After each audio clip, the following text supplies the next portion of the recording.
ভারতের নয়াদিল্লিতে সংবাদ সম্মেলনে শেখ হাসিনাকে কথা বলার সুযোগ দেওয়াকে বাংলাদেশের সার্বভৌমত্বের প্রতি হুমকি স্বরূপ বলে মন্তব্য করেন জাতীয় নাগরিক পার্টি এনসিপির মুখপাত্র আসিফ মাহমুদ সজীব ভুঁইয়া।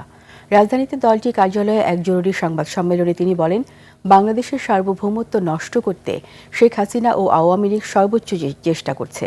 গতকালকে সংবাদ সম্মেলনে সাকিব আল হাসান যোগ দিয়ে প্রমাণ করেছেন গণহত্যার সাথে তিনি ওতপ্রোতভাবে জড়িত। গতকালকে বিষয়টি নিয়ে সরকারকে আরও তৎপর থাকায় আহ্বান জানান তিনি। পাশাপাশি ঢাকায় নিযুক্ত ভারতীয় হাইকমিশনারকে ডেকে সরকারের সতর্ক করা উচিত বলে মন্তব্য করেন আসিফ মাহমুদ সজীব ভুঁইয়া। দীনেশ ত্রিবেদী তার সাথে সাক্ষাৎ করলেন, খুব হাসি মুখে আমরা ছবি দেখলাম এবং সাক্ষাৎকারের পরে তিনি বললেন যে তারা আশ্বস্ত করেছে যে শেখ হাসিনাকে ভারতের মাটি থেকে রাজনীতিতে অংশগ্রহণ করতে দেওয়া হবে না। কিন্তু আমরা দেখলাম যে সরকার এই সকল কূটনৈতিক তৎপরতায় এক ধরনের কূটনৈতিক ব্যর্থতার পরিচয় দিয়েছে এবং এই জায়গা থেকে আমরা মনে করছি যে সরকারের এই কূটনৈতিক ব্যর্থতার ফলেই কিন্তু দেশে এই বিশৃঙ্খল পরিস্থিতি তৈরি করার সুযোগটা খুনি হাসিনা এবং আওয়ামী লীগ এবং ভারত ঐক্যবদ্ধভাবে পাচ্ছে।